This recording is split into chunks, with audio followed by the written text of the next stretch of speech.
Bom dia, Foz do Iguaçu, bom dia, Tríplice Fronteira, bom dia, região oeste, e bom dia a todos aqueles que não estão aqui na nossa região, nem no nosso estado, mas eu sou o Sidney de Novaes Júnior e estou aqui no estúdio do Acontece na Fronteira para mais uma edição do Acontece News, programa diário que você acompanha, além da nossa página Acontece na Fronteira, também pelas páginas parceiras Jornal Tribuna Popular e Mosca na Sopa. Também pode acompanhar pelo nosso aplicativo Acontece na Fronteira, que você baixa pelo Play Store.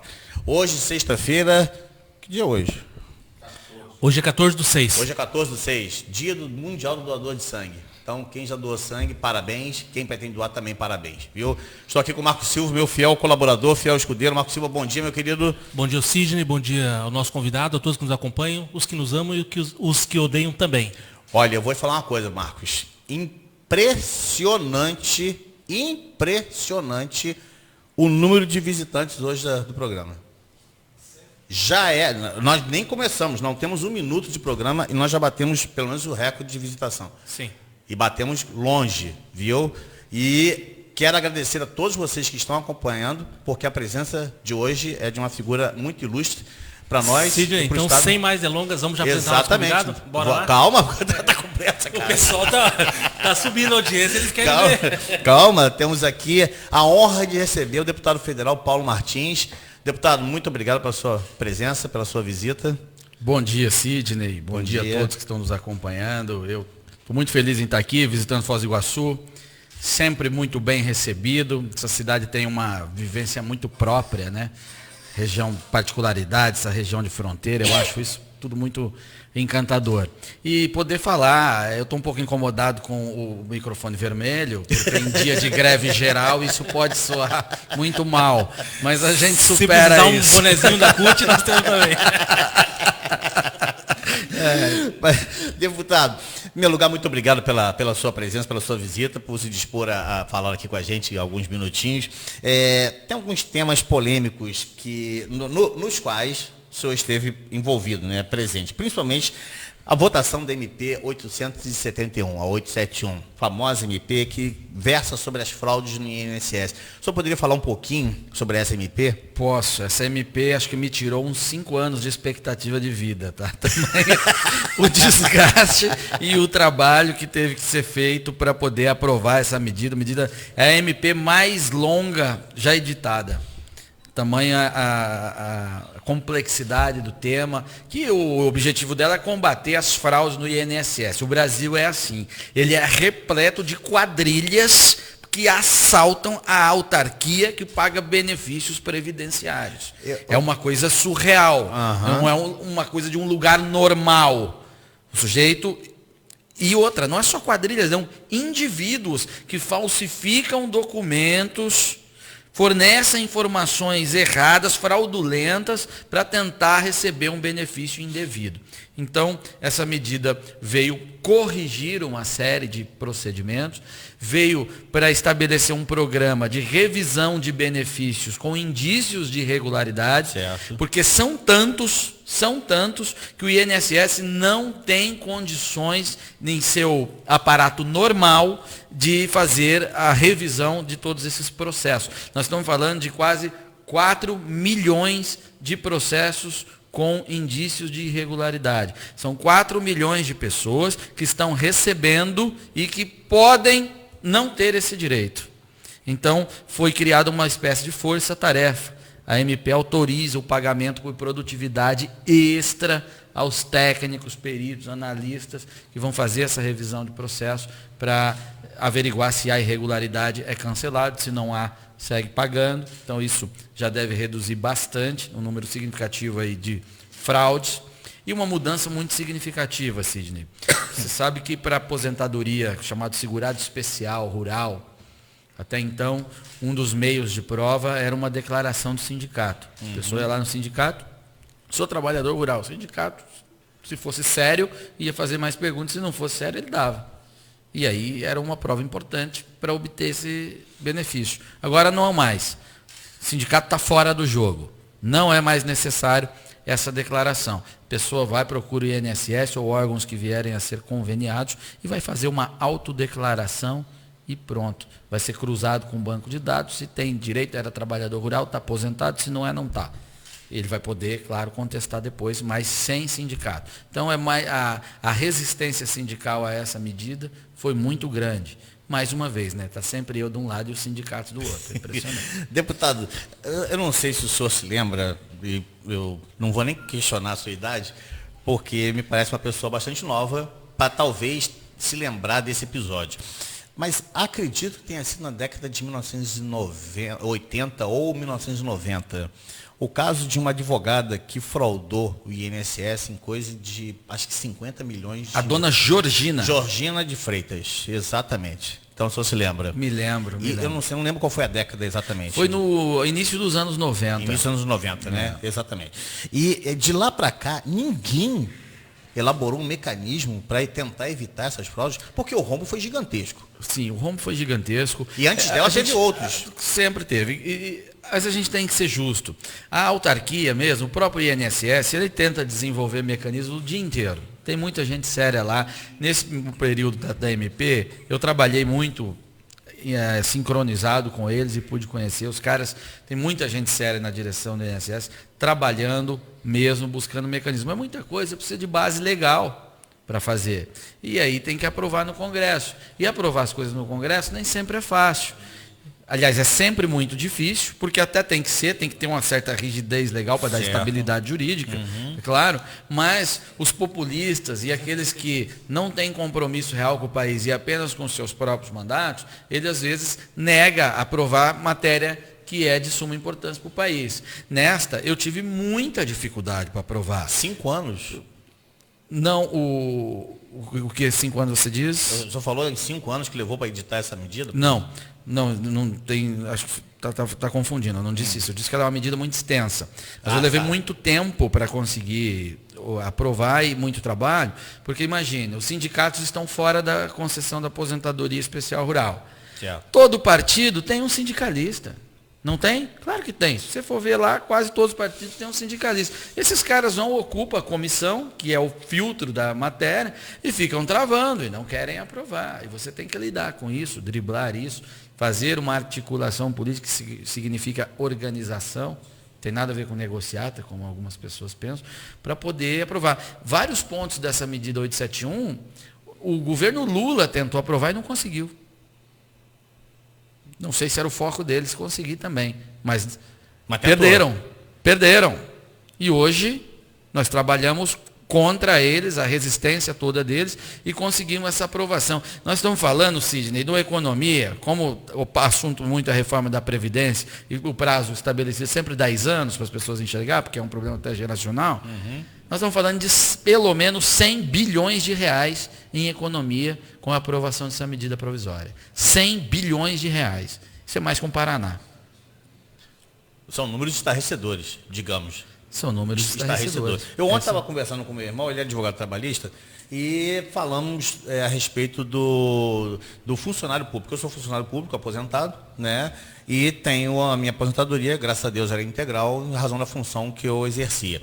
Mas, ontem nós tivemos uma discussão bem acalorada no telefone com meu irmão, eu e meu irmão, rapaz, e falam quem era o principal responsável pelo rombo da Previdência. Né? E ele disse, não, um dos fatores é o funcionalismo público, são os servidores públicos. Aí eu já fiquei bravo com ele, falei assim, não, porque o meu é diferente, a cobrança do INSS em cima do meu salário é diferente do funcionário privado. Quem é o principal gargalo do déficit da Previdência? É o modelo. É uma bobagem ficar apontando essa categoria, essa é aquela. Não é, o modelo é errado. O nosso modelo não é mais sustentável. Nós temos um modelo de repartição, ou seja, aqueles que estão na ativa estão pagando aqueles que já não estão mais na ativa. A população, as pessoas vêm tendo menos filhos, então você tem menos gente nova entrando na base de sustentação do sistema. É claro que o sistema começa a ficar deficitário. E aí a gente tem que fazer as revisões necessárias. Não é? Por um bom tempo foi possível sustentar os funcionários públicos aposentando integralmente. Durante muito tempo foi possível sustentar a idade para aposentadoria mais baixa ou sem idade mínima. Durante muito tempo foi, agora não é mais. É isso que a gente tem que entender. Não é ficar procurando quem são os vilões da história. Isso não vai resolver nada. Não vai resolver nada. O que vai resolver é a gente entender, está entrando menos dinheiro do que os compromissos de saída, então a gente tem que mudar para que entre mais dinheiro e para que diminua os compromissos de saída e temos um sistema saudável e que garanta o benefício da aposentadoria a todos quando esses atingirem os critérios do benefício. Ponto. Nós chegamos naquele ponto em que a conta não fecha. Ou seja, a receita está ficando menor que a despesa. É isso. É conta simples, básica. É muito simples, básica. Semana passada, Sidney, nós aprovamos na Câmara um crédito suplementar para o governo federal, Poder Executivo. 250 bilhões. Você sabe o que é um crédito suplementar? Não é um dinheiro que está ali parado e você autoriza o governo a usar. Não. É emissão de título. É uma espécie de governo. Você pode dar um cheque predatado na praça para levantar dinheiro com os agiotas para pagar suas contas do dia. E é para pagar a conta para o mês que vem. Não é para daqui a alguns anos. Não é para daqui a alguns anos. É praticamente fabricar dinheiro. Você não tem entrada, você está jogando a dívida lá para frente. Vocês conhecem, todo mundo conhece pessoas que às vezes consomem mais do que a sua receita pode pagar. Normalmente, esses são chamados de perdulários. Isso. Né? O que eles fazem na praça? Solta o cheque. Aí, cheque do fulano, aí o cara fica até famoso, né? Depois, cheque do fulano, cheque é ruim, hein? Porque todo mundo sabe que ele não tem mais condições de honrar. E ele está gastando mais do que ele tem como receita. Esse é o cidadão chamado Brasil hoje. E daqui a pouquinho, se a gente não faz a reforma, esses caras que têm dinheiro na praça para pegar esse cheque predatado do Brasil vão dizer, desse cara eu não pego mais, porque ele não tem para honrar, e aí vão querer juros maiores para aceitar, correr esse risco maior. Ou, na última hipótese, e nós estamos falando de um curtíssimo prazo, o país ter que imprimir dinheiro para honrar seus compromissos. E aí, em seguida, vem a inflação. E vem a inflação. A inflação, ela massacra, especialmente o pobre, porque o rico, se o dinheiro dele perde valor, ele ainda assim fica com condições de sobreviver, porque ele tem muito dinheiro, perde valor, mas ele ainda fica com dinheiro. Agora, o pobrezinho, quando o dinheiro dele perde valor, ele não tem mais nada.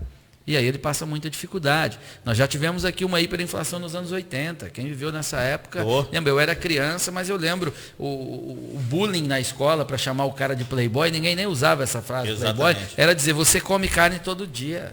Era assim mesmo. Era isso mesmo. Era isso mesmo, era muito difícil. Eu morava numa cidade que, na época, tinha 18 mil... Ou era playboy ou era burguês. Quem tinha telefone também. Quem tinha telefone em casa também. Esse então... Esse era rico. Aí é o assunto para a próxima pauta aí, de privatizações que a gente pode entrar. Mas a coxinha, que agora virou um símbolo, dobrava toda semana na cantina da escola. Era assim, era uma coisa de rico. Eu morava numa cidade, Mirante do Paranapanema, isso é no Pontal do Paranapanema, São Paulo, onde eu fui criado. Na época ela tinha 18 mil habitantes. Tinha 2 ou 3 açougues. Hoje ela tem acho que 10 mil, 8 mil na cidade e tem 12, 10. Sabe? Melhorou porque a estabilidade econômica. Quem tinha um boi não queria vender porque sabia que até comprar outro o preço subia, ele não conseguia comprar mais, então ficava no pasto. O cara só vendia a criação quando ele não tinha mais comida para essa criação, pasto, o capim. Né? E aí dificultava, sobe o preço, todo mundo tinha dificuldade de acesso. O cara que não quer a reforma da Previdência hoje, ele está querendo reativar essa realidade. Isso é um processo de sabotagem. Porque é o que vai acontecer. Ontem eu vi uma notícia sobre a Venezuela. O cara, para comprar um saco de pão, tinha que levar uma carriola de dinheiro. Porque o dinheiro virou papel, perdeu valor, porque o governo imprime dinheiro. Que ele não tem para honrar os compromissos que assumiu. E é o caminho que o Brasil vai tomar se a tese desses mentirosos que estão na rua hoje, paralisando o país, prevalecer. Mas isso não vai acontecer, porque tem muita gente séria trabalhando para vencer. Graças a Deus. Estamos aqui com a presença também da Sheila Mello, que veio nos prestigiar, né, Sheila? Obrigado. Ela e sua famosa live já está transmitindo no seu Instagram. Já tem muito beijo para mandar aqui. Obrigado, Sheila. E eu não vou nem falar Porque a presença aqui das pessoas é muito grande, é um troço absurdo. Sidney. Ô, Sidney, só que eu estou vendo uma mensagem aqui, um senhor chamado Ricardo Azevedo, disse o assim, o Ricardinho deputado concede entrevista só para os bons. A assessoria dele aqui não tem espaço para os pequenos da imprensa. Mas de toda forma, ano que vem temos eleições. Ricardo, você não precisa me ameaçar de nada.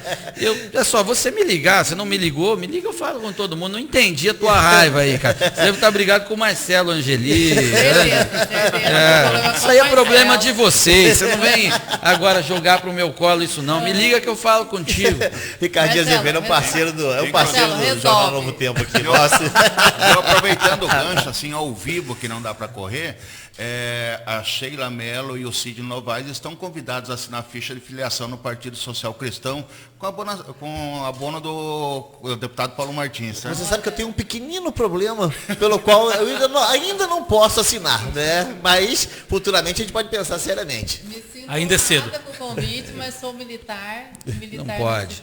Isso, tá certo. Seriam bem-vindos. Eu só não vou porque o Marcelo sabe qual é o pequeno problema, né? Eu sou suplente e, né, eu não posso ainda pleitear uma mudança de partido. Mas, volta. Mas Sheila. é uma proposta tentadora, né, Oh, Sidney? nossa! Ainda mais com o deputado. Meu Através Deus do céu. do deputado federal, um convite desse. Já você chegar aqui Vou ao dormir vivo. pensando. Sheila, tem alguma pergunta para o deputado? Tem sim. Manda ver. É sobre o imposto sindical, né? Vi que acompanhei a votação na página do senhor e tudo mais, votação online, né? E como que ficou? O imposto sindical acabou. Sim. Na reforma da Previdência, aprovada da reforma trabalhista. Sim, sim. Essa tese foi incorporada lá e hoje ninguém mais é obrigado a pagar um dia de trabalho aos sindicatos, como era antes. Nós estamos falando aí de um recurso que no último ano em que ele foi cobrado, levantou cerca de 4 bilhões de reais para os sindicatos. Vocês imaginem como o país estaria hoje que eles convocaram e estão tentando fazer essa greve aí, esse pessoal com 4 bilhões na conta para gastar. O que eles não estariam fazendo? Trio elétrico pagando gente, que é essa especialidade do pessoal, né? Pagar gente. Você tem N vídeos, podem ficar bravos comigo, mas há N vídeos, registros lá, que era pão com mortadela, o dinheirinho e tudo mais, para o pessoal ir participar de manifestação. Ou seja, era um militante profissional, era o indignado profissional, a fábrica da indignação dessas greves. Então, isso é um instrumento muito importante, não é só para tirar dinheiro de sindicato, não. Eu estou falando de um dos efeitos. E Luciano, aproveitando esse dia, que é um dia de greve geral, bom, não está tão geral, a gente está aqui, né? Sim, exatamente. Só também dia, depois é greve. Depois... Todo mundo que está preocupado com a própria vida e com o país está trabalhando. Vamos parar com isso. Eu também passei ali na Avenida Brasil, está todo mundo trabalhando ali nas lojas. Eu também vi isso. E a questão de liberdade da pessoa. Você quer contribuir com o sindicato? Contribui. Não quer, não contribui. Se quiser dar casa para o sindicato, dê, problema seu. Eu acho que é um péssimo negócio. Mas se você quiser, é seu. Quer dar o salário inteiro? Dê. Agora, obrigar não. Tudo que for compulsório, pagamento compulsório, eu sou contra. Não, e é proibido pela Constituição também o pagamento compulsório. Não no caso do sindicato, né? Mas você descontar do salário. Eu lembro que a gente, há um tempo atrás, tinha o desconto do plano de saúde da PM na fonte. Daí entramos com uma ação e tal, e conseguimos retirar por uma questão de inconstitucionalidade. E o sindicato, eu acho que o sindicato como o senhor disse, é muito bem-vindo o trabalho do sindicato, trabalho sério, né? Isso, claro. Pelos direitos do trabalhador. Nós que não podemos nos sindicalizar, nós somos militares, né? Sentimos a falta disso. Só que a obrigatoriedade. Obrigatoriedade não, isso é sempre ruim. É porque você prejudica a representação. O Brasil é um país de sindicatos, né? São mais de 15 mil, salvo 18 mil sindicatos. 18 mil. O Brasil, graças ao imposto sindical, porque é um recurso certo que está lá, então todo mundo quer um sindicato para buscar esse recurso. Certo. Graças ao imposto sindical, o Brasil atingiu a marca de 18 mil sindicatos. Isso significa 95% dos sindicatos do planeta. O Brasil é uma república sindical. Que absurdo.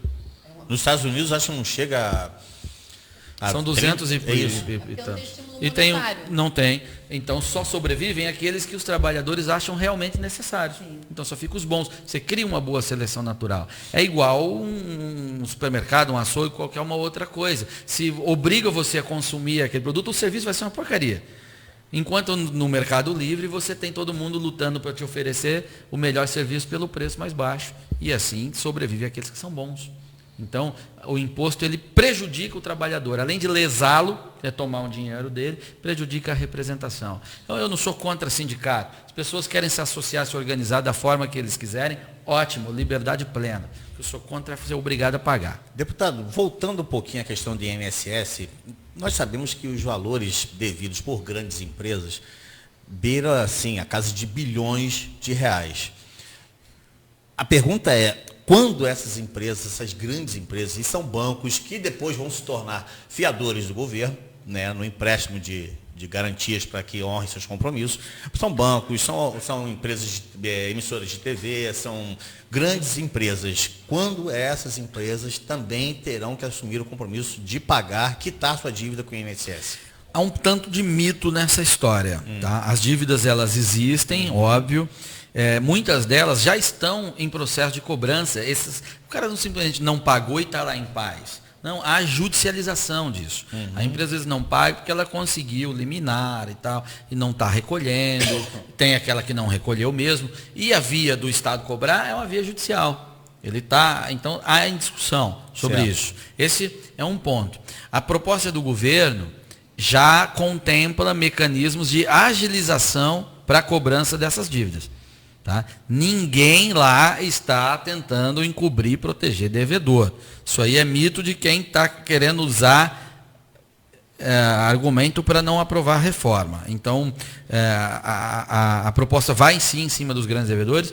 E um outro ponto que é muito importante, a maioria, da maior parte dessas dívidas, elas são inexecutáveis. Não dá para buscar esse dinheiro. São empresas que já não existem mais, já foram liquidadas. Varig, Transbrasil, já acabou a massa falida, já vendeu o que tinha que vender, a dívida virou um papel. É isso que acontece. E aconteceu porque demoraram para cobrar lá atrás, ou porque a justiça foi lenta, não cobrou. Mesmo assim, a parte que dá para cobrar é estimada em cerca de 200 bilhões. Não cobre um ano de déficit. Tá? Isso não resolve o problema da Previdência. O problema da Previdência é o modelo, tem que ser repactuado. As dívidas cobradas, tudo certo. Mas mesmo que cobrem todos, se tiver 100% de adimplência, hoje o sistema seria assim, ainda assim inviável. A questão da Previdência, ela ainda é muito, muito questionada, porque existem certas categorias que têm algumas vantagens e outras não têm. Né? E o pessoal fica questionando muito isso. Haverá uma forma igualitária para todos, ou algumas categorias ainda vão contar com esse privilégio ou não? Como é que vai ficar na reforma da Previdência? Eu preciso ainda estudar os detalhes do relatório que foi apresentado ontem, eu ainda não tive tempo de pormenorizar, mas ela faz diferenciações, especialmente para professores e policiais. A idade mínima é menor. E o relator colocou, acho que se eu não me engano, 55 anos, já contemplava 55 anos para policiais, e para professores, a professora acho que foi para 52. Preciso checar, eu não tô ainda com a proposta na mão. Mas a pergunta era, há diferenciações sobre situações especiais? Há diferenciações sobre situações especiais. É por conta do desenvolvimento do trabalho, né? Sim, então, isso foi considerado. Né? Isso foi considerado. É claro que a proposta relativa aos militares ela vai ser analisada numa outra comissão. Eu sei que a proposta inicial ela iguala Forças Armadas, Polícia Militar e Bombeiros, né? E tudo mais, mas ela não está nesse relatório que foi apresentado ontem, essa questão dos policiais militares. Né? A Polícia Federal e Forças de Segurança são federais, aí sim estão nessa proposta de ontem e há a diferenciação que é 55 anos. Agora, a pergunta que não quer calar. Qual é o tamanho do rombo da Previdência? O tamanho real? O tamanho real hoje, esse ano vai fechar certamente com mais de 200 bilhões. 200 bilhões. Ele vai subindo em progressão geométrica, praticamente. Sim. Ele não se repete apenas o número e acumula, não. Porque é mais gente buscando o benefício do que dinheiro entrando. Então ele sobe numa outra escala. A brincadeira do Joesley, lembra o Joesley? Eu lembro, quem não lembra? Eu estava exercendo o mandato como suplente naquele período ali, 2016, final de 2016, quando começou a discussão sobre a reforma da Previdência. A gente tinha acabado de aprovar a PEC do teto e estava se formando um grupo forte que poderia até viabilizar a aprovação da reforma da Previdência. Aquele processo foi interrompido pela gravação do Joesley, aquela palhaçada que eles fizeram lá. Se a gente somar o déficit daquele ano, que tinha sido, se não me engano, em 140, depois já foi para 180 e 200 e tal, e mais esse tempo que a gente vai demorar para aprovar, porque se mesmo que aprove agora, ele passa a valer só para o outro ano, então é mais para o final do ano, que começa a conter a sangria, nós já estamos, pode precificar em quase R$1 trilhão a brincadeira do Joesley. 1 trilhão? Porque deixou de ser aprovada uma reforma em 2016, que ia conter boa parte do déficit, a soma ele, acumula o que está o atraso nesse processo, essa é a conta do Joesley, esse vagabundo. Pode falar, Sidney. Tem a minha canga, né, Cleidiane, mandou aqui que os tributos não, se outros tributos serão revisados, impostos serão revisados. Sim, também há na Câmara uma discussão sobre a reforma tributária, foi um texto aprovado na Comissão de Constituição e Justiça. As pessoas têm que entender esse funcionamento, é legal. Nem tudo, onde vota é o plenário, tá? Quando mostra lá o Jornal Nacional, cheio de gente. Aquele é o plenário, é o maior colegiado da casa, é o absoluto. Mas não dá para apreciar tudo em plenário. Então foram criadas comissões temáticas que elas funcionam como filtros. Então as matérias que passam nas comissões, aí elas chegam no plenário para a casa toda apreciar. E a Comissão de Constituição e Justiça, todos os processos, todos os projetos de lei têm que passar por ela, porque ela analisa se é constitucional, se está de acordo com a nossa lei maior. Certo. Se tiver, aí pode votar, senão já para ali. Então, é a comissão mais importante da casa e na comissão mais importante da casa já foi aprovado um texto base da reforma tributária que faz uma grande unificação de tributos, simplifica e tenta em 10 anos, tem um período, promover até uma redução da carga tributária. É claro que há pontos a ser discutidos, tem algumas questões lá que eu não concordo, né, como perda de autonomia dos estados, que é preciso discutir melhor, mas para haver redução de impostos, isso ninguém fala, viu, Sidney? Mas eu vou falar. Isso que eu ia falar. Porque eu estou lendo uma outra pergunta que me mandaram aqui. O pessoal está mandando aqui um monte de perguntas, mas pode continuar. Para haver redução de impostos, nós temos que querer um Estado menor. Isso. Chegaríamos nesse ponto. Não dá para a gente querer redução de impostos e ficar pedindo tudo para o papai Estado. É o que uma vez eu conversei a respeito disso com uma pessoa, né? Assim, olha, vocês querem que o Estado assuma tudo, né? E querem inibir a iniciativa privada. Se vocês inibirem a iniciativa privada, do jeito que vocês estão propondo, ou que até limitá-la, da onde o Estado vai retirar recursos para bancar tudo que vocês querem que ele banque? Ele chega a um ponto que ele não tem mais de onde tirar, porque ele sufocou o privado, que é quem gera o dinheiro, e aí o Estado vai à falência. É assim, a falência do socialismo é desse jeito. Ele dura até acabar o dinheiro dos outros, né? É assim que funciona. Então nós temos que ter uma espécie de pacto social aqui e resgatar a responsabilidade individual. Não dá para a gente querer, eu quero segurança que o Estado dê. Eu quero segurança que o Estado dê. Eu quero saúde, eu quero saúde. Quer tudo, beleza, essas partes são próprias até de Estado. Mas aí o jovem quer transar, o Estado dá camisinha. Não. O outro quer estudar fora, o Estado dá uma bolsa para ele estudar fora. Desistir da faculdade pública, gastei dinheiro público por um ano, eu faço o vestibular de novo, passo, transfiro e volto, e o recurso vai para o espaço de novo. O outro quer um lote, o Estado tem que dar o lote. Não vai funcionar. Não dá. Não tem como reduzir carga tributária exigindo tudo isso do Estado. a gente tem que fazer pelas nossas próprias mãos também. É Mas assim nos países que cobram menos Mas das se pararem pessoas. de roubar também vai dar uma boa ajuda. Né? Ajuda bastante. Se parar de roubar, ajuda bastante. Não resolve, é um problema de modelo também. Isso não é relativização com corrupção. O corrupto vai para o espaço, seria bom se pudesse ser fuzilado. Nossa Constituição não permite. Mas mesmo se a gente reduzir a zero, por exemplo, o pessoal da Lava Jato, que tinha aí os estudos e tudo mais, eles diziam que a corrupção era no Brasil, consumia cerca de 200 bilhões de reais por ano. Então, se você zerar a corrupção, ficar todo mundo honesto e anjo no Brasil, você pagou apenas o déficit da Previdência, um ano dele.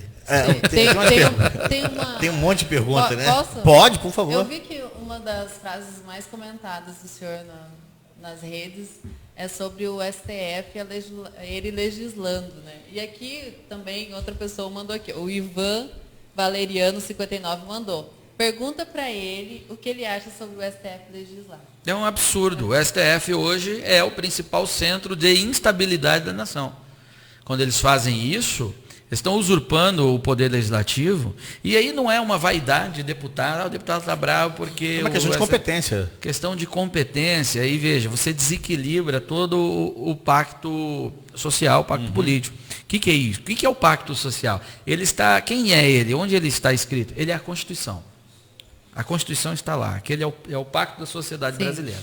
O STF é para resguardar aquilo, não é para ele reescrever. Ele não representa o povo. O STF não representa ninguém. Ninguém. Ele é um poder onde, reconhecidamente, o presidente reconhece que aquelas pessoas têm ilibado saber jurídico e, por isso, eles são os responsáveis por guardar juridicamente o nosso pacto social. Se a sociedade quer algum tipo de mudança, ela vai refletir na escolha dos seus representantes, que são os deputados. E esses representantes é que vão propor legalmente a mudança no pacto da Constituição, que é a manifestação jurídica do pacto social. É assim que funciona. Mas quando eles dizem assim, não, o Congresso se omitiu e eu vou legislar. Mas quem disse que o Congresso se omitiu? Chegou até o Congresso para que ele legislasse tal assunto? O Congresso, há lá diversas propostas. Sim. Mas o Congresso, quando a maioria não quer votar aquilo, então significa que a sociedade, ou seja, a maioria dela ali representada, não quer aquela lei. O que esses caras fazem é uma desonestidade intelectual absurda de um ministro do STF. Dizer que fez tal coisa porque o Congresso se omitiu. Se omitiu segundo a cabeça dele. Porque ele queria morar num país que tivesse determinada lei. Como os representantes do resto da sociedade inteira não entendem que determinada lei era importante, ele vai lá e usa a canetinha dele para impor sobre todo mundo. É uma medida autoritária, desestabilizadora, absurda, é um estupro jurídico que o STF faz quando ele resolve legislar. Qualquer primeiro-anista de direito sabe disso. E aí um ministro do STF com todo o conhecimento e experiência vai dizer que não sabe do que está fazendo? Sabe sim. Agora a vaidade deles e a vontade de fazê-los viver num país mental, criado na imaginação suja deles, coloca em risco toda a instabilidade da nação. Repudio veementemente a iniciativa legislativa do STF. Aí fica a pergunta, que inclusive foi de um dos nossos internautas, o Cleverton Campos, e como mudar as coisas com o judiciário legislando? Isso é um problema, a gente vai ter que ter pressão da sociedade, porque, veja, o sistema não foi criado e não foi desenhado para ter ministros que rompam com este acordo. Você não tem um mecanismo legal. Eu não tenho um meio de falar assim, o ministro não legisla não, isso não está previsto, eu não tenho meios de ação legislativa para isso. Porque pressupõe responsabilidade. Democracia não é só você colocar tudo na lei, não. A lei é um reflexo de vários acordos e valores, mas ela pressupõe que todos queiram cumprir, que todos queiram o melhor. Então, se você tem um sistema tripartite, repartição de poderes, legislativo, executivo e judiciário, você tem ali implícito o acordo de que todos que estão investidos nessas funções querem cumprir e sabem dessa separação. E sabem disso. Quando alguém começa a usurpar o poder do outro, como é o caso do Supremo, desta forma e com esta violência, o sistema não está preparado para isso. E aí a gente fica emparedado. E aí é que está a maldade, e eles sabem disso.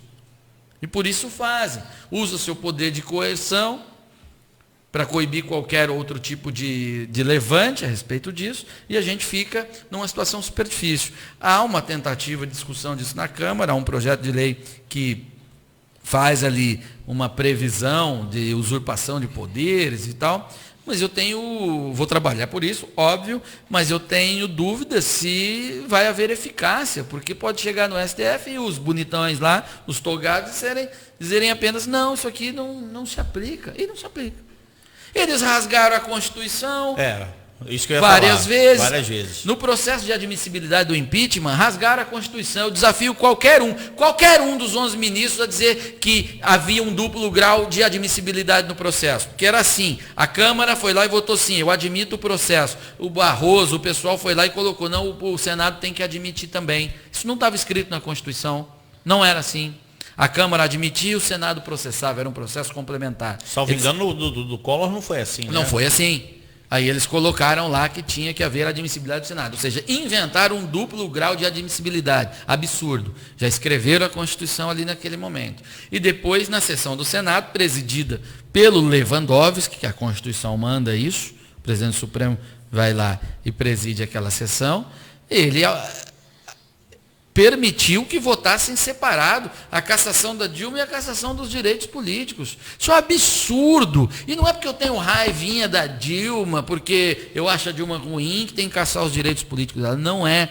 O sistema previu isso, a Constituição previu que um presidente impedido deveria ter os seus direitos políticos cassados, porque, se ele foi impedido, é porque ele é um agente político desestabilizador. Ele não serve para o processo. E, por isso, ele tem que ter os seus direitos políticos suspensos por 8 anos para que o processo volte a ficar estável. Do contrário, você impede o presidente agora e ele é candidato a presidente o ano que vem novamente. Faz algum sentido isso? É claro que não. E o povo vota novamente. E o povo pode votar novamente, se ele for um populista irresponsável. Então, por isso que o Constituinte colocou que o direito político de um presidente impedido tem que ficar suspenso por 8 anos. E eles foram lá e rasgaram. E fizeram a Dilma concorrer ao Senado de Minas Gerais. E, felizmente, o povo de Minas deu uma surra eleitoral na Dilma. Deputado, só um pouquinho. Falando um pouquinho da esfera local, Foz do Iguaçu sempre foi muito carente de deputados, tanto estadual quanto federal. Nessa legislatura temos apenas um deputado, que é o Soldado Frutti. Qual que seria sua ligação com ele, seu trâmite com ele? Como que está? Nenhum. Nenhum? Nenhum trâmite com ele. Não conhecia. Conheci ele num episódio aqui em Foz do Iguaçu, uma vez que eu estava aqui. Cumprimentei ele. 80 anos do parque, não foi isso? Exatamente. Eu vou chegar nessa pergunta. Eu só queria seguir na mesma linha que a gente estava, que era a respeito de rasgar a Constituição. Terminou aí, Marcos? Sim, já respondeu. Não eu tenho algo contra ele, eu simplesmente não tenho relação, não tive oportunidade de ter. Entendeu? Mal acompanho o trabalho dele, eu não. A pergunta que eu queria fazer é o seguinte: o Supremo já rasgou a Constituição em alguns episódios, mas acho que o que ficou mais marcado na história recente do Brasil foi em relação ao cumprimento de sentença depois da decisão de segunda instância, né, do Tribunal Regional. Como o senhor vê esse tipo de atitude? Porque a Constituição é clara, ninguém será considerado culpado até o trânsito em julgado de determinada sentença. E aí o Supremo corroborou aquele pensamento de que a partir da decisão de segunda instância se podia cumprir determinada decisão. Sim. Ali houve uma reinterpretação ou uma interpretação da Constituição, querendo entender a vontade do Constituinte, que era garantir o duplo grau de jurisdição, que isso está previsto em convenções internacionais. Certo. E que no pós-Constituição é que houve a criação de uma série de recursos que não discutem mais o mérito da matéria e são apenas protelatórios e para corrigir vícios processuais. Então, optou-se por entender que era sim constitucional o cumprimento de pena após a condenação em segundo grau. Eu acho que a gente deveria fazer uma emenda para corrigir esse texto e não deixar mais qualquer dúvida. Margem de dúvida, né? Não deixar qualquer dúvida. Eu defendo isso. Acho correta essa consideração que o Supremo fez, apesar de eu ser uma pessoa muito mais positivista no sentido de rigor com o texto, mas a vontade de fato era essa. A vontade não era ter terceira instância, 15ª instância e tudo mais. Isso é um fato. É só você ver o contexto histórico em que aquilo foi feito. E foi assim que a maioria dos ministros entendeu. Mas a gente tem que reescrever esse ponto, para que não haja menor risco de dúvida e enterre essa discussão de vez. Aí, já que estamos aquele famoso francês, já que, né? Já que estamos nessa... Aqui está fervendo também. Eu aqui também. Quando é que o Congresso vai reescrever o Código Penal e o Código de Processo Penal? Principalmente o segundo. Porque essa infinidade de recursos, né? Você tem recurso para isso, recurso para aquilo, recurso para aquilo outro, recurso para aquilo outro também. E aí torna o processo quase que interminável, né? E acaba caindo para prescrição. Claro. Quando que vai haver essa releitura dos nossos códigos? Quando eu não sei, eu acho que tem que ser urgente. Eu não acredito muito em grandes reformas de código, tá? Porque aí você forma uma comissão de gente que está trabalhando não pelo código, mas pelos próprios interesses setoriais. Sim. E colocam as coisas deles lá e a coisa acaba ficando muito ruim. Então, acho que mudanças pontuais podem trazer mais benefícios do que você parar tudo para grandes reformas. Um grande exemplo de uma grande reforma é a própria Constituição de 88, que é uma palhaçada. É uma palhaçada. Eu costumo dizer que o Brasil não tem uma Constituição, ele tem um guia de profissões. As melhores do país estão todas descritas lá. Mas, assim, infelizmente, ela não pode ser reescrita. Ela não pode ser reescrita, porque aquele é um momento histórico, houve uma ruptura, então volta e fizeram a Constituinte. O que aconteceu? Ela tem que... Muitas das categorias, enfim, corporações, todo mundo lá, preferiu fazer o seu trabalho em cima da Assembleia Constituinte e colocava lá na Constituição, ao invés de depois aprovar na Câmara, depois no Senado e voltar. Mas isso não é opinião minha. O Nelson Jobim conta isso. Há uma entrevista no site do Supremo Tribunal Federal que ele conta como foi o processo constituinte. E é horroroso, assustador até. Então o pessoal colocou lá, por isso que a gente vê coisas na nossa Constituição que elas são pontuais, assim, que não fazem parte de um pacto de fundação de um país. Uhum.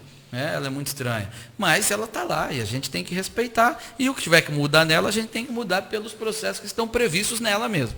Sheila. Então, tem um elogio. Tem vários, na verdade, mas esse aqui vem de Cascavel. Este luta pelo povo. O Arlindo Maniero mandou lá de Cascavel. O outro perguntou assim, esse aqui quer ferver o negócio. O Ivan Valério mandou assim, pergunta para ele o que ele acha do Gilmar Mendes querer tirar a condenação do Lula. Mas Gilmar Mendes disse isso? O Gilmar Mendes, foi publicado que o Gilmar Mendes queria anular o processo. Isso. Pois é, mas ele falou isso textualmente? Foi publicado, eu não vi, não ouvi ele falando. Eu não ter falado isso textualmente. Não consigo afirmar. Mas o Gilmar Mendes anda garantista demais, né? Eu acho que ele tem exagerado. E, enfim, ele mesmo também já foi flagrado em conversas até com partes em processo e tudo mais. Deveria entender um pouquinho, ele melhor do que ninguém deveria entender um pouquinho melhor o que está acontecendo. Toim, na ponta do queixo. Mais algumas? Antes nós falamos sobre o Estado, ser o pai e a mãe de todos e tal.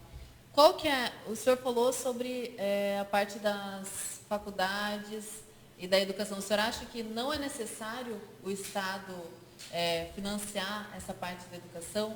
Acho que o Estado, você pode fazer uma opção do Estado financiar, você fala educação superior? Isso. Educação superior ou não. Eu não acredito nesse modelo que nós temos hoje, as universidades acabam sendo caras, você pode sim pagar, eu acredito mais no sistema de bolsa. Sim. Eu acho que o Estado não tem que gerir aquela estrutura enorme que ele tem hoje. Nós somos um país dos que mais gastam com o ensino superior no mundo. É um fato. Aliás, a pirâmide nossa é invertida. A gente gasta mais no ensino superior do que com a base. A gente quer que o menino gasta mais nele para ele ser um cientista, sem gastar para ensiná-lo a ler, a fazer as 4 operações. Então, há um problema de foco aí. Claro que está um processo histórico que justificou isso, não que justifique de forma positiva, mas as universidades se tornam um centro efervescente de política, então foi interessante fortalecê-las e foi dado recurso, enfim, até é muito alto, e não vai nos levar a nada. Sinceramente, eu não acredito que vai nos levar a nada. Ah, mas tem coisa importante na universidade. Eu não estou negando, em nenhum momento. Lógico que não. Mas eu acho que o modelo foi exagerado. Não vai funcionar dessa maneira. Veja, o segundo Tribunal de Contas do Estado do Paraná, um aluno nas universidades estaduais, o custo do aluno formado é R$ 9.400 por mês. Se fechar as universidades e matricular todo mundo em medicina na PUC, economiza 30%, que é 6.300 a mensalidade lá. Então nós temos um problema aí. É claro que a universidade pública também se propõe uma série de outras coisas que eleva o seu custo. Ninguém aqui está negando isso. Mas está errado, está invertida. Nossa prioridade está invertida. O mundo inteiro é diferente da gente. É verdade que tem que considerar particularidades. Eu não gosto de generalizar. O mundo fez isso, a gente tem que fazer. Então, temos a nossa diferença. Mas não é nesse caso. Nesse caso, nós estamos errados. Nós temos a municipalização do ensino fundamental, a estadualização do ensino médio e aí a federalização do ensino superior. Como fazer para inverter isso aí? Sem a sociedade entender, ninguém inverte nada. Veja, numa medida populista da oposição, que transformou e também do governo, que errou na comunicação, o governo desencadeou isso, tem que ser justo, um contingenciamento que é normal, o Lula fez, Dilma fez, o Fernando Henrique fez, o próximo presidente vai fazer, todo mundo vai fazer, virou uma sabotagem à educação. Sabe? E todo mundo comprou, pô, isso está errado, isso está errado. Então, numa democracia de massas, como hoje a do Brasil, se não houver entendimento sobre o real problema e responsabilidade das lideranças em explicar e buscar de forma intelectualmente honesta a solução, você não vai conseguir reverter. Deputado, tem algumas perguntas aqui que eu considero bastante pertinentes. Uma é do César Kátia, e logo em seguida vem a do meu irmão, que já está assistindo a gente lá do Rio de Janeiro. O César Kátia pergunta o seguinte: o PT é considerado como uma organização criminosa por uma grande parte da sociedade e colocou a maioria dos que estão no STF. Então não seria o caso de caçar os que estão lá e favorecer ladrões, se esquecendo da sociedade honesta? A pergunta ficou um pouco... Não tem como. Isso aí é um juízo de indivíduo. Um ditador provavelmente faria isso. Um ditador, Mas lá está garantido, é constitucional. Se você for ver pela via legal, não tem como fazer isso. Não dá nem para discutir isso. E o PT é considerado uma organização criminosa por uma parte da sociedade. Tem outra parte da sociedade que gosta muito do PT. Exato. Tanto que elegeu a maior bancada da Câmara. Exato. Ei, Exato. Vamos sair da bolha, gente. Tem que ter cuidado com isso. Você só curte página de direita no Facebook, no Instagram, não sei aonde, só acompanha os portais de direita. Você acha que todo mundo pensa igual a você? Não é não. Há um outro mundo aí fora. Tanto que elegeram lá quase 60 deputados do Partido dos Trabalhadores. Por isso que eu fiquei meio assim, quando eu li grande parte, eu falei, não é grande parte. É uma grande parte. É uma boa parte. É uma boa parte. Isso, uma grande parte, aí já... Porque senão não elegeria mal bancada. O Jair Bolsonaro, presidente ao qual eu tenho apoiado o governo, e apoiei na eleição, quando foi candidato, ele se elegeu com apenas 6 milhões de votos à frente do PT. Vocês estão pensando o quê? Que os caras estão mortos e que ninguém acredita neles? Não é assim, não. São super fortes, uma máquina formidável, uma máquina eleitoral formidável, uma estrutura de poder organizada, sabem fazer, não tem pudor em fazer, o que é pior ainda. E, enfim, é uma força realmente poderosa na sociedade. O meu irmão pergunta lá do Rio de Janeiro, o que o senhor acha da escola sem partido?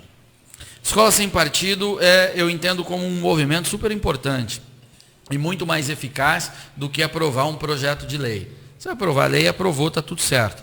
Mas se não, eu acho que tem que ser um movimento permanente da sociedade, monitorando, como se fosse um observatório social que denuncia abusos, que busca, e assim a gente vai chegar no equilíbrio. Eu penso que só o debate já provocado até hoje pela Escola Sem Partido, tanto que uma pessoa está fazendo essa pergunta, ele já é bastante positivo. A eficácia de ter uma lei e tal, eu tenho dúvidas sobre isso. Mas ele, como movimento, é absolutamente saudável. Deputado, uma pergunta que me ocorreu agora, na esteira do meu irmão. O Estado laico. Muitas pessoas entendem Estado laico como uma certa proibição de professar religião. Está errado.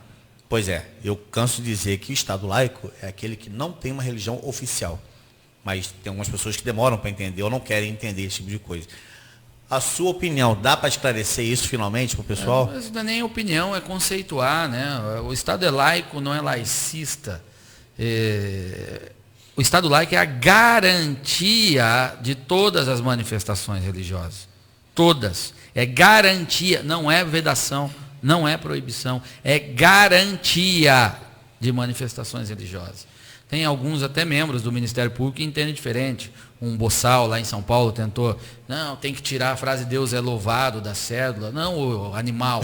A cédula de dinheiro, ela inclusive reflete processos históricos sociais da sociedade. Ela é um fator de unificação, inclusive. E para esse ignorante que não sabe disso, ou finge que não sabe, se não me engano o cara é uspiano ainda.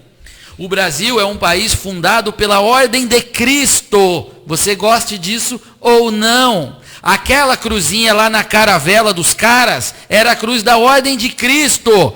Eles não desenharam aquilo porque era bonito ou porque eles acharam no quintal de alguém. A famosa cruz de Malta? A famosa cruz de Malta, meu amigo. É ordem de Cristo, antigos templários, que mudaram o nome quando foram recebidos pelo rei de Portugal, expulsos pelo rei da França, perseguidos pelo rei da França. Então esse é o nosso processo. O cara não gostou, sinto muito. Mude de país, sei lá o que ele vai fazer. Mas esse é o nosso processo. O próximo passo desse pessoal que quer caçar as manifestações religiosas é o quê? Quer mudar o nome da cidade de São Paulo? Quer destruir o Cristo Redentor do Pão de Açúcar? Quer mudar o nome do Esporte Clube Corinthians Paulista? Está na Bíblia. Os Corinthians, do Santos Futebol Clube.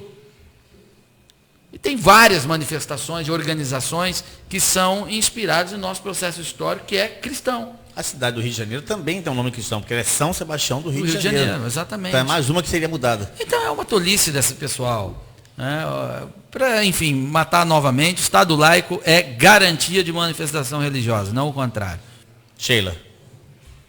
É que eu estava aqui olhando as perguntas, o povo... Que é muita pergunta. Não, Muita, o não dá pra pessoal você fazer sabe todas, que o é deputado muita bem coisa. polêmico, né? Que ele tem um posicionamento muito firme na questão de privatização e tudo mais. Sobre a privatização no Paraná, o que o senhor tem dito e tem defendido na... Eu defendo que privatize. Eu gostaria muito que o governador vendesse a Copel, vendesse a Sanepar. Eu gostaria que o governo federal vendesse a Itaipu também. Não pode. Claro, né? Claro que não pode. Opa. E os tá empregos? Todo mundo querendo lá. E os empregos? Os empregos tem que ter os empregos necessários. Você privatizar uma empresa não significa que os empregos vão desaparecer. A Vale do Rio Doce, por exemplo, que hoje está toda arrebentada aí, mas quando ela era estatal, ela tinha 11 mil empregos. Depois, no auge dela privada, ela chegou a ter 56 mil. Mas e os empregos nomeados, né? Aí não. Aqueles cargos Você está especiais. falando em boca. Aqueles cargos especiais, que o salário é 17, 20, 25 mil reais, 54 mil reais, né? Que vai assim, vai de quem trabalhou, de quem se dedicou mais, quem se dedicou menos. Mas é por isso que é todo mundo contra, né? E aí isso cria um clamor na sociedade. O governador Ratinho, meu amigo, gosto muito dele, está fazendo um bom governo. Thiago Gebert estava aqui com a gente. E ele não... Hoje, se o Milton Friedman fosse governador do Paraná, ele não conseguiria privatizar a Copel. Tem 40 anos que o paranaense ficou dizendo que a Copel é um orgulho dele, que é um patrimônio, que tal. Pô, o cara acredita. Se alguém que vou privatizar a Copel, todo mundo fica bravo aí. Mas apenas uma pequena parte da elite sabe das razões de não querer privatizar a Copel. Porque é muito mais fácil se tornar um diretor de 60 mil reais a Copel, tendo um bom contato político, do que indo buscar no mercado. Você já viu aí alguma briga por diretoria da Renault aqui no Paraná? Deputado, em relação já que estamos no setor de privatizações, em relação às estradas federais, os pedágios que são, as rodovias vão ser pedagiadas, já estão sendo pedagiadas, né? E isso parece que vai aumentar. Como é que o senhor enxerga isso? Eu enxergo de forma muito positiva. Devia pedagiar tudo. E revogar o IPVA também. Eu ia chegar lá. Tá difícil, porque aí paga 2 vezes pelo mesmo serviço, né? Devia fazer isso também. muito alto, um absurdo esse imposto hoje no Brasil, caríssimo. Mas, enfim, falando só em estrada, a gestão privada na rodovia é muito melhor, gente. Basta andar. Eu não estou falando desses contratos patifes que foram feitos aqui no Paraná. E, mais uma vez, o maldito populismo atrapalhando. Que havia um contrato com obras previstas, aí o cara ainda, eu vou acabar com o pedágio. Aí gerou uma grande insegurança. Sim. A operadora coloca isso no lugar dela. Pô, o cara está dizendo que vai romper meu contrato, eu não vou botar dinheiro aqui. Eu vou esperar. Aí depois eles mesmos fizeram um acordo com as operadoras. Aí reduziram as exigências e o usuário sempre se dando mal. Mas em São Paulo as rodovias funcionam muito bem. Aqui no Paraná algumas também. Então o problema não é no modelo. O problema foram os atores envolvidos ali. E gosto que o governo federal entenda que essa é a saída e que faça e privatize e pedageie e faça concessões de forma muito rápida mesmo, porque é assim que funciona. Eu não vou ficar aqui fazendo populismo, vai pagar, vai cobrar. Eu quero andar numa estrada que eu tenha segurança, que eu sei que a pista vai estar dupla, que quando tiver um caminhão na minha frente eu posso simplesmente colocar meu carro do lado e passar por ele, e que tenha sinalização, que um caminhoneiro não vai perder o freio e atropelar minha família, e quando eu precisar de uma assistência, tem lá um veículo de assistência que venha também me ajudar, e assim vai. É assim nas companhias privadas, nas pedagiadas. Nas do Estado não são assim e não serão.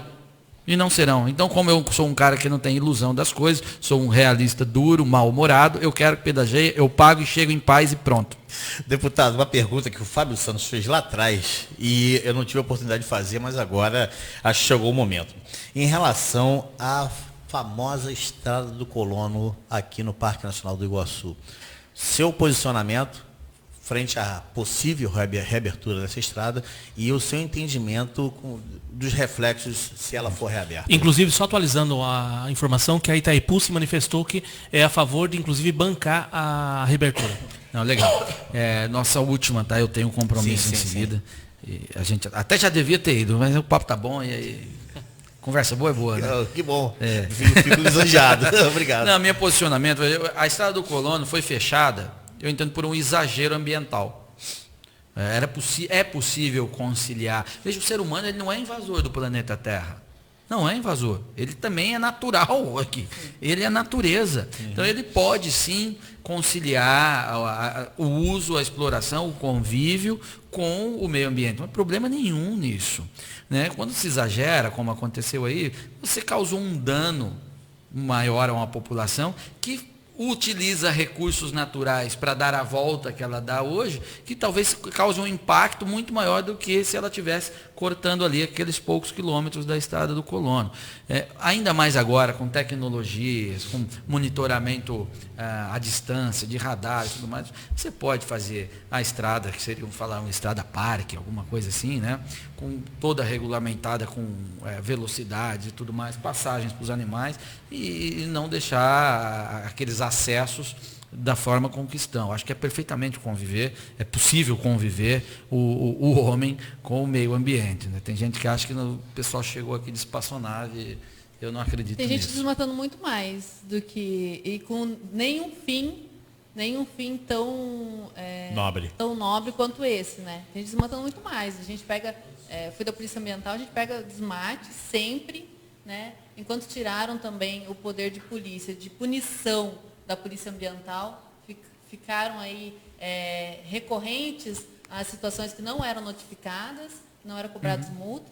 Então, assim, essa questão da Estrada do Colono, com certeza, é um fim nobre e a questão o desmate em volta é muito maior do que esse. É claro, veja, é igual cidades, né? Qual que é o momento onde deteriora uma cidade? É quando não há moradores naquele local. Quando as pessoas deixaram de morar no centro da cidade, os centros ficaram deteriorados. Sabe? Então a presença humana, ela é também um fator de preservação e de manutenção. O ser humano não é o devorador da situação. Ele consome. Óbvio que ele consome, mas ele também desenvolve-se intelectualmente, cientificamente, e sabe que determinadas coisas é preciso preservar, e desenvolve meios de preservar, e hoje nós temos. Então não tem nenhum sentido a estrada estar fechada hoje, e vou trabalhar para que ela seja aberta. Deputado, olha, eu sei que nosso tempo está curto, né? Só que o João Gomes mandou uma mensagem aqui. O João Gomes está me xingando? Não, ele falou assim, merece ser o prefeito de São Paulo em 2020. Só que ele é deputado do Paraná, João. Não dá pra ele concorrer. Só apresenta de novo. Ele quer que eu mude o meu domicílio eleitoral para São Paulo. Né? Ele não tem como concorrer em São Paulo, porque ele é deputado aqui do Paraná, né? Só que aí o João, Rafael Strelli fez a correção. Eu fico lisonjeado, mas eu não vai ser dessa vez. Eu tenho minhas ideias para São Paulo aí, uma hora. E o patinete estaria liberado, tá? Gente, olha, infelizmente, deputado, não falamos de saúde, não falamos de segurança, né? Falamos um pouco de educação. Se houver a disponibilidade de comparecer ao programa mais uma vez para falarmos desses temas, nós ficaríamos muito felizes. Claro, agradeceríamos muito, porque é uma entrevista enriquecedora. A própria, como é o nome dela? Falou aqui. Ela disse que as suas entrevistas são aulas enriquecedoras. Quem foi que falou isso? Ela falou aqui, eu já me perdi. Ah, está aqui. Não perca o deputado, Anadege Marciano Gomes. Não perca o deputado, suas entrevistas são aulas maravilhosas. Fazia tempo que eu não ouvi uma entrevista ótima como essa. Nota 1000 para todos vocês. Muito obrigado, Anadege, né? Transmito a sua mensagem ao deputado. Deputado, quero agradecer imensamente a sua presença, uma satisfação enorme, né? Não podemos nem mensurar o tamanho da alegria da sua visita. Eu que agradeço pelo convite, um prazer falar com vocês, falar também com os espectadores. Eu quero ouvir a Foz o mais breve possível e a gente vai estar sempre junto aí. O pessoal não vai se livrar desse meu mau humor assim, não. Ele é muito bem-humorado, na verdade. Agradecer a Sheila Mello também, que esteve aqui com a gente para colaborar. Marco Silva pelo suporte, muito obrigado. Lembrando a todos para acessar a página Acontece na Fronteira.com.br, também nosso parceiro jtribunapopular.com.br, as páginas do Facebook Mosca na Sopa, Acontece na Fronteira e Tribuna Popular. E também ao staff do deputado que esteve aqui junto com a gente, né? Obrigado a Marcelo Ângelo que proporcionou nossa visita, né, aqui com a gente. E agradecer a todos vocês, que não foi pouca gente, muito pelo contrário, triplicou a nossa última maior audiência. Triplicou, só isso. Nem beijo deu para mandar hoje. Não dá nem. Tem uma lista de beijo aqui, o povo não quer mandar beijo. Nós tivemos tempo nem de falar dos nossos parceiros. Sem chance de beijo hoje. Vamos agradecer esse pessoal aí. Exatamente. Eu fazia o Jornal do Povo ali pela internet, chamava, são meus sócios, compartilha aí. Inclusive o pessoal está perguntando na entrevista aqui se a entrevista vai ficar na página sim. Quem quiser entrar lá depois e mandar perguntas, se o deputado, a assessoria quiser responder, estará lá. Isso. Tá certo. Obrigado a todos, tá? Muito obrigado a todos, né? Uma ótima sexta-feira, um bom final de semana. Se for beber, não dirija, mas nos chame. Nós estamos juntos. Eu não estou podendo, médico. Nem eu também não posso, pô. Só eu posso, então, nessa mesa aqui. Ultra velocidade fibra ótica. Temos o plano ideal para você. A partir de R$ 49,90. Velocidade até 100 mega. Tá esperando o quê? Assine agora. Joynet 45 30 29 0047 ou WhatsApp 459 9820 8155. Joynet, ultra velocidade fibra ótica. Temos o plano ideal para você. A partir de R$ 49,90. Velocidade até 100 mega. Tá esperando o quê? Assine agora. Joynet 45 30.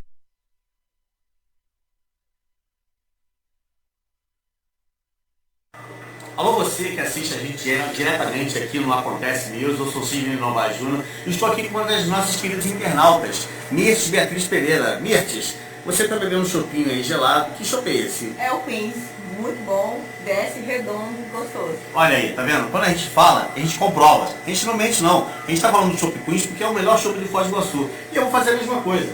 Vou tomar meu chopinho, tá aqui ó, a chopp eletrônica, como a gente fala. O chopp desce gostoso, geladíssimo, né? E não precisa nem bombar. Então quando a gente fala, a gente mata a cobra e mostra o pau. Chopp Queens, melhor opção para o seu final de semana, hoje é domingo. E eu e meu amigo Marco Silva vamos mostrar para vocês que o chopp Queens é o chopp que a gente bebe no final de semana. Saúde! Joynet, ultra velocidade fibra ótica. Temos o plano ideal para você. A partir de R$ 49,90. Velocidade até 100 mega. Tá esperando o quê? Assine agora. Joynet 45 30 29 0047 ou WhatsApp 459 9820 8155.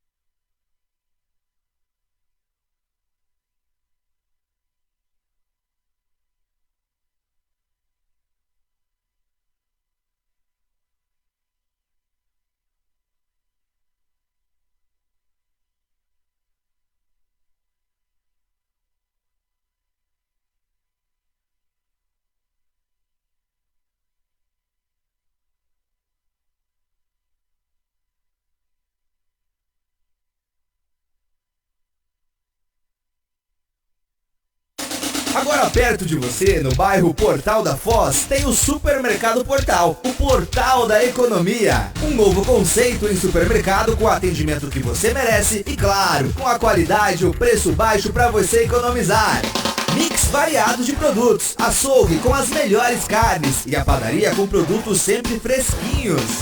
Venha para o Supermercado Portal, o portal da economia. Rua Beija-Flor, 892.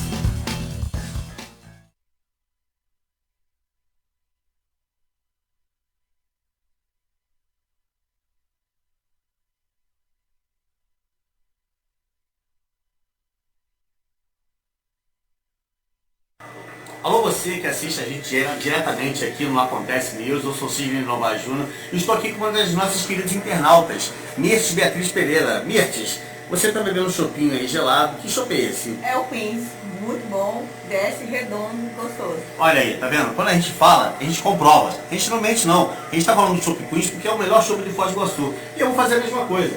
Vou tomar meu chopinho, tá aqui ó, a chopp eletrônica, como a gente fala. O chopp desce gostoso, geladíssimo, né? E não precisa nem bombar. Então quando a gente fala, a gente mata a cobra e mostra o pau. Chopp Queens, melhor opção para o seu final de semana hoje é domingo. E eu e meu amigo Marcos Silva vamos mostrar para vocês que o chopp Queens é o chopp que a gente bebe no final de semana. Saúde!